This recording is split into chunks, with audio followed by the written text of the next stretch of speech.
Okay, Second Chronicles chapter 36. Then the people of the land took Jehoahaz, the son of Josiah, and made him king in his father's stead in Jerusalem. Jehoahaz was 23 years old when he began to reign, and he reigned 3 months in Jerusalem. And the king of Egypt put him down at Jerusalem and condemned the land in 100 talents of silver and a talent of gold.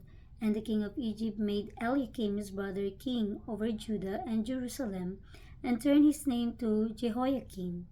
And Necho took Jehoahaz his brother, and carried him to Egypt. Jehoiakim was 25 years old when he began to reign, and he reigned 11 years in Jerusalem.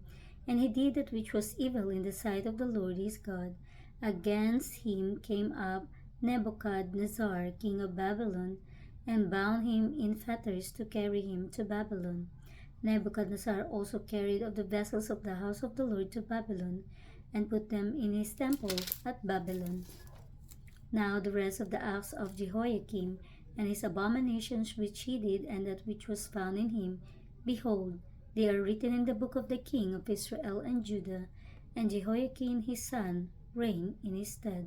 Jehoiakim was 8 years old when he began to reign, and he reigned 3 months and 10 days in Jerusalem. And he did that which was evil in the sight of the Lord.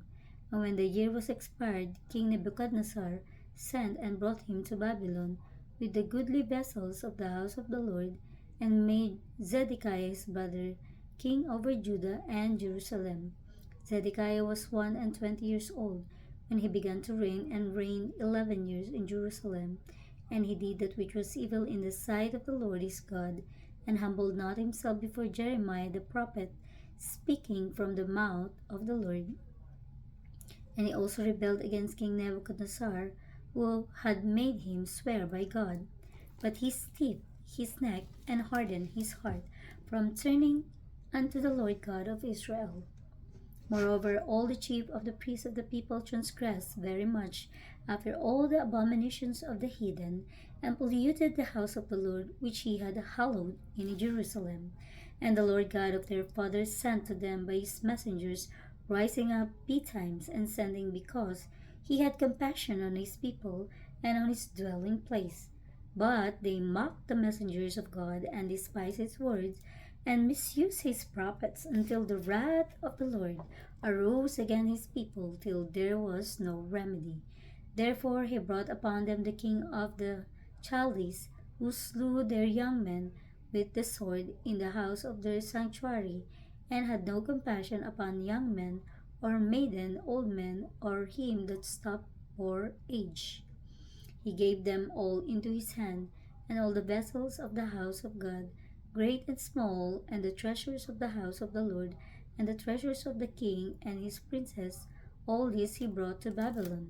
And they burnt the house of God, and brake down the wall of Jerusalem, and burnt all the palaces thereof with fire, and destroyed all the goodly vessels thereof. And them that had escaped from the sword carried he away to Babylon, where they were servants to him and his sons until the reign of the kingdom of Persia, to fulfill the word of the Lord by the mouth of Jeremiah, until the land had enjoyed her Sabbaths. For as long as she lay desolate, she kept Sabbath to fulfill 60 and 10 years. Now in the first year of Cyrus king of Persia, that the word of the Lord spoken by the mouth of Jeremiah might be accomplished, the Lord stirred into the spirit of Cyrus king of Persia, that he made a proclamation throughout all his kingdom, and put it also in writing, saying, Thus saith Cyrus king of Persia, all the kingdoms of the earth hath the Lord God of heaven given me, and he hath charged me to build him an house in Jerusalem, which is in Judah, who is there among you, of all his people. The Lord his God be with him, and let him go up.